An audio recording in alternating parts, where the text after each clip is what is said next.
بسم الله الرحمن الرحیم. شروع کوم په نامه د خدای چې بخښونکی او مهربانه دی. ګرانه، مونږ به نن د سینټنس حوالې سره ډسکشن کوو چې سینټنس څه شی دی.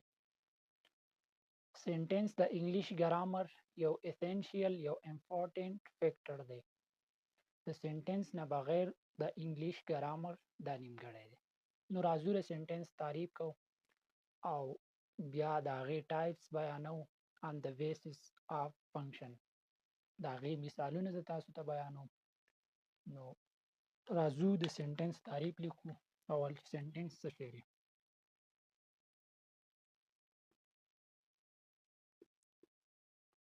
A group of words that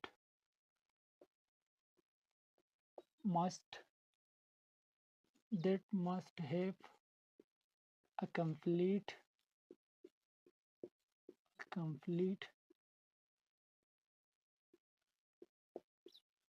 meaning and sense.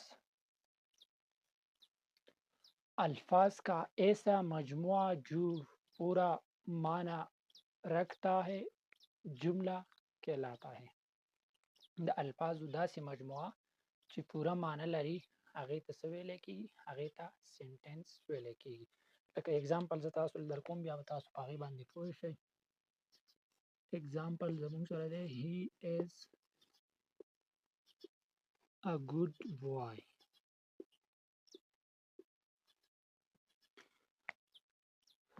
ګوره موږ بر لیکلي دي که نه چې a group of words that must have a complete meaning، چې د الفاظو داسې مجموعه چې په هغې کې پوره معنا سنس وي. نو دا زموږ سره څه شی دی؟ دا زموږ سره a group of words دی. ولې چې دا he ځان له world دی، is ځان له دی، a ځان له، good ځان له، boy ځان له. یو شرط دغه شو. دویم شرط دا دی چې په دې کې به پوره معنا وي. نو اوس وګوره هغه یو خالق دی، he is a good boy. په دې کې کمپلیټ سنس شته؟ بالکل آلریډي شته دی. دا زموږ سره څه شی شو؟ دا زموږ سره یو سینټنس شو. بل اگزامپل له راشئ، لکه I am a student. زه یو سټوډنټ یم، یو طالب علم یم. دا زموږ سره a group of words دی، کمپلیټ سنس پکې شته دی، آلریډي پکې شته، الفاظو مجموعه ده. دا زموږ سره څه شو؟ دا زموږ سره یو سینټنس شو. دېزې پورې خو تاسو پوه شوئ. اوس ذهن کې دا کېږي جملې لپاره دوه شرایط دي. یو به دا a group of words دی، د الفاظو مجموعه وي. بله خبره ده چې دې کې به پوره معنا وي. دې ته به څه ویلی کېږي؟ جمله به ورته ویلی کېږي. بله خبره دا چې کوم دی نو actually the combination of subject and predicate that's actually a sentence. The subject او the predicate combination ته اصل کې چې کوم دی دا sentence ویلی کېږي. It means sentence have two parts, subject and predicate. د جملې د سنټنس دوه پارټس، یو سبجیکټ او بل پریډیکیټ. اوس سبجیکټ څه شی دی؟ پریډیکیټ څه شی دی؟ سبجیکټ چې د چا په باره کې جمله ده دغې ته سبجیکټ ویلی کېږي. بیا د دغې سبجیکټ په باره کې چې موږ ته کومه خبره کوي، کوم تفصیل راکوي د سبجیکټ، نو دغې ته پریډیکیټ ویلی کېږي. لکه زه به ووایم چې اسلم goes to school. اوس اسلم سکول ته ځي. د اسلم زموږ سره څه شو؟ دا زموږ سره سبجیکټ شو. ولې چې دا جمله د دې اسلم په باره کې ده. او goes to school، نو دا goes to school موږ ته ښایي چې اسلم څه کوي؟ سکول ته ځي. نو دا goes to school چې کوم دی دا زموږ سره پریډیکیټ شو.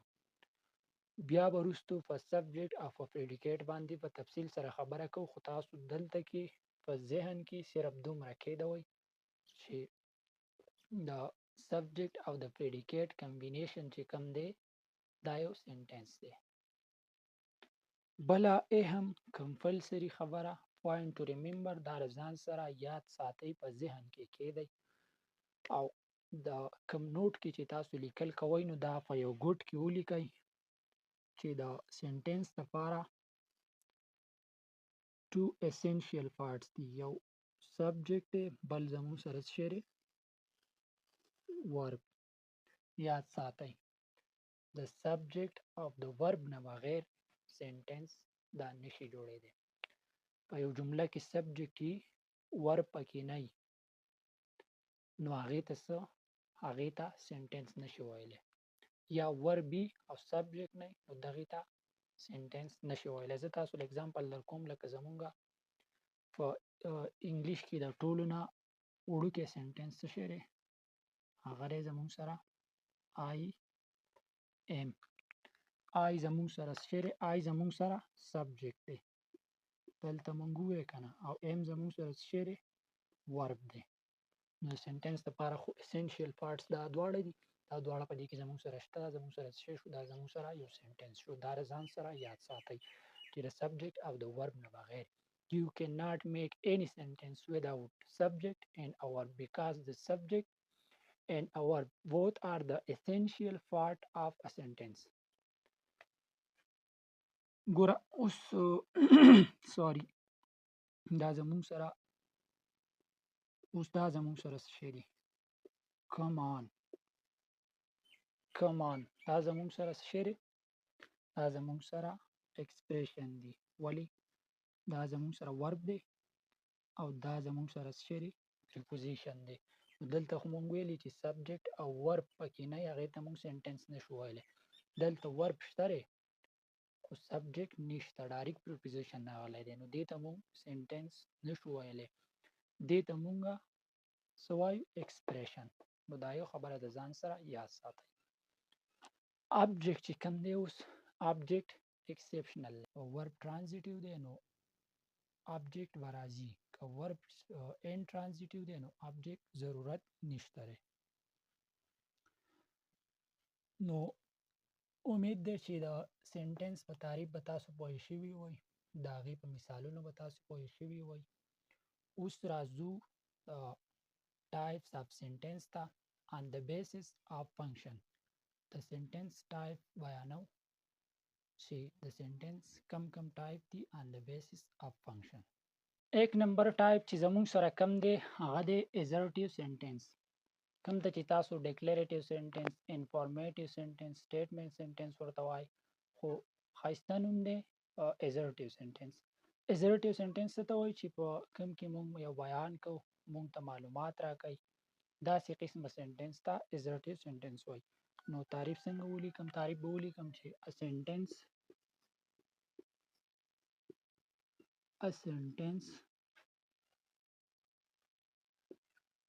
which make a statement or gives information. داسې سنټنس چې هغه په هغې کې مونږ یو بیان کوو یا مونږ ته انفارمیشن راکوي، داسې قسم سنټنس ته assertive sentence ویلی کېږي. لکه بیان څنګه زه وایم چې زه د محمد صلی الله علیه و آله وسلم امتی یم، دا ما یو بیان وکړو. اوس زه وایم چې I am a student. example I am a student. زه یو طالب علم یم. نو دا څه شی شو؟ دا زما باره کې تا ته معلومات راغله چې هلک څه دی طالب علم دی. دا څه شی شو زموږ سره؟ دا زموږ سره assertive sentence شو. زه یم چې I am ابراهیم جان I live in روخنا. زه ابراهیم جان یم په روخنا کې اوسېږم. زما باره کې تا ته معلومات راغله که نه؟ دا څه شی شو؟ دا assertive sentence شو. اوس it's maybe positive or maybe negative. دا positive هم کېدی شي negative هم کېدی شي. لکه دا example ما تاسو له درکو I am a student. زه یو student یم. اوس په negative انداز کې زه تاسو ته ولیکم چې I am not a student. I am not a student. زه student نه یم. دا هم assertive sentence دی. معلومات تاله راغله که نه چې دا هلک طالب علم نه دی، خو په سره په نیګیټیو انداز کې دی. دا پازیټیو هم کېدی شي نیګیټیو هم کېدی شي. امید دی چې په assertive sentence په تاسو پوه شوي وئ. نیکسټ قسم چې کوم دی د types of sentence 2 نمبر زموږ سره دی انټراګیټیو سنټنس. انټراګیټیو سنټنس. انټراګیټیو سنټنس ته ویل کېږي داسې سنټنس چې په هغې کې مونږه سوال کوو، تپوس کوو، له چا نه پوښتنه کوو. داسې قسمه سنټنس ته څه ویلی کېږي؟ انټراګیټیو سنټنس ویلی کېږي. تعریف څنګه ولیکم؟ زه به ولیکم چې a sentence which ask a question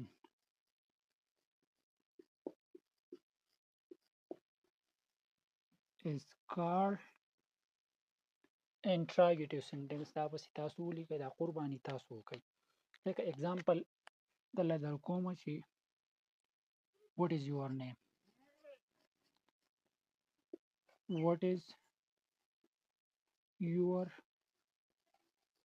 name؟ هرې کې څه دی؟ سوال دی، تپوس دی. ستاسو څه نوم دی؟ where are you live؟ تاسو چېرته اوسېږئ؟ where are you live؟ تاسو چېرته اوسېږئ؟ what is your father name؟ داسې مختلف قسمه کوېسچن تاسو پرې کې کولی شئ چې کوېسچن پکې کېږي، نو داسې سنټنس ته انټراګیټیو سنټنس ویلی کېږي. it may be positive or may be negative. پازیټیو هم کېدی شي، نیګیټیو هم کېدی شي. لکه اگزامپل به زه تاسو له درکم د نیګیټیو چې have you not gone to school؟ have you not gone to school؟ ته سکول ته نه یې تللی. اوس سوال شو خو په نیګیټیو انداز کې شو. نو یاد ساتئ څنګه چې په دې کې نیګیټیو او پازیټیو راتلی شي، دغسې په دې کې هم نیګیټیو او پازیټیو راتلی شي. خو یاد ساتئ what is your name؟ my name is ابراهیم جان. د دې انټراګیټیو سنټنس جواب اصل کې چې کوم دی دا ایزرټیو سنټنس دی. دا څه دي؟ دا انټر کنیکټډ دي، انټر ریلیټینګ دي. ولی چې دلته تپوس وکړي what is your name؟ my name is ابراهیم جان. زما په باره کې تاته معلومات رااله، نو د دې جواب زموږ سره اصل کې د ایزرټیو سنټنس دی. تھرډ ون زموږ سره دی امپیریټیو سنټنس. امپیریټیو سنټنس څه ته ویلی کېږي؟ چې په هغې کې حکم وي، ریکویسټ وي پکې. داسې قسمه سنټنس ته امپیریټیو سنټنس ویلی کېږي. تعریف به څه ولیکم؟ a sentence which expresses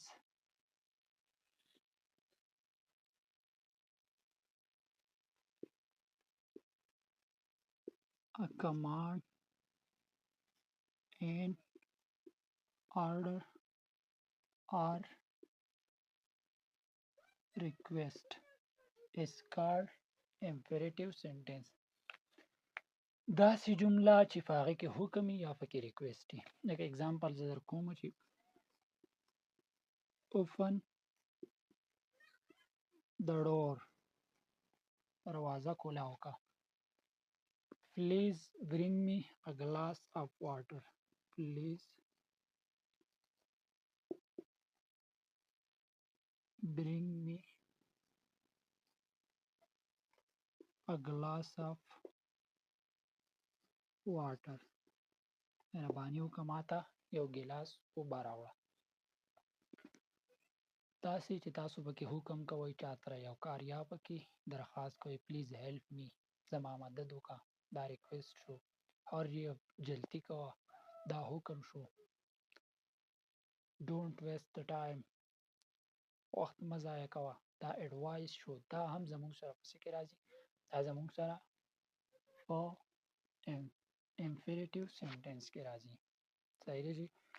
اوس یاد ساتئ چې څنګه په ایزرټیو سنټنس کې، په انټراګیټیو سنټنس کې پازیټیو او نیګیټیو راتلی شي، نو په دې کې هم پازیټیو او نیګیټیو راتلی شي. لکه ما لیکلي دي اوپن د ډور، دروازه کولاو که، دا زموږ سره پازیټیو سنټنس دی. اوس زه لیکمه چې ډونټ اوپن د ډور، دروازه مه کولاوه، دا زموږ سره امپیریټیو سنټنس شو خو نیګیټیو انداز باندې شو. نو په دې کې هم نیګیټیو او پازیټیو راتلی شي. فورث ون چې زموږ سره کم دی هغې ته ویلی کېږي exclamatory sentence. فورث ون چې کم دی هغې ته ویلی کېږي exclamatory sentence. Exclamatory sentence څه ته ویلی کېږي؟ A sentence which expresses some sudden feelings.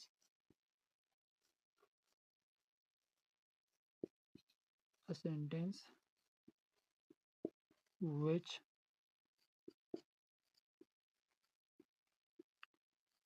expresses some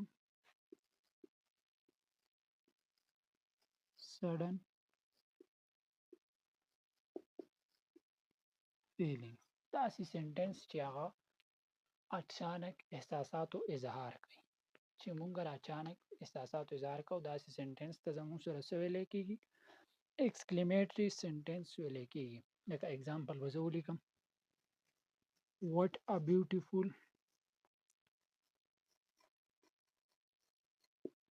beautiful flower you have. څومره ښایسته ګل در سره دی. What a beautiful heart you have. څومره ښایسته زړه دی دی. غټ زړه دی دی. 128 GB زړه دی دی. Wow, hurrah. My father is coming after a long time from Saudi Arabia. پلار مې را روان دی ډېر وخت سعودي نه بعد. داسې مختلف قسمه جملې چې د اچانک احساساتو اظهار کله ته کې نو داسې قسمه سنټنس ته exclamatory sentence ویلی کېږي. امید دی چې په دې باندې به تاسو پوه شوي وئ په imperative sentence او په exclamatory sentence باندې. last one او fifth one types of sentence چې کوم دی زموږ سره هغه aptative sentence دی. aptative sentence کوم sentence ته ویلی کېږي؟ په کومه کې چې موږ د خواهشاتو اظهار کوو داسې سنټنس ته aptative sentence ویلی کېږي. تعریف څنګه ولیکم؟ A sentence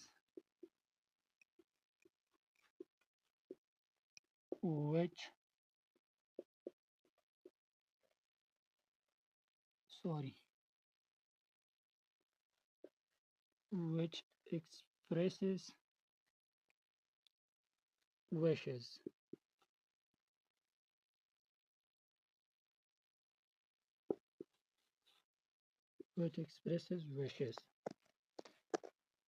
داسې قسمه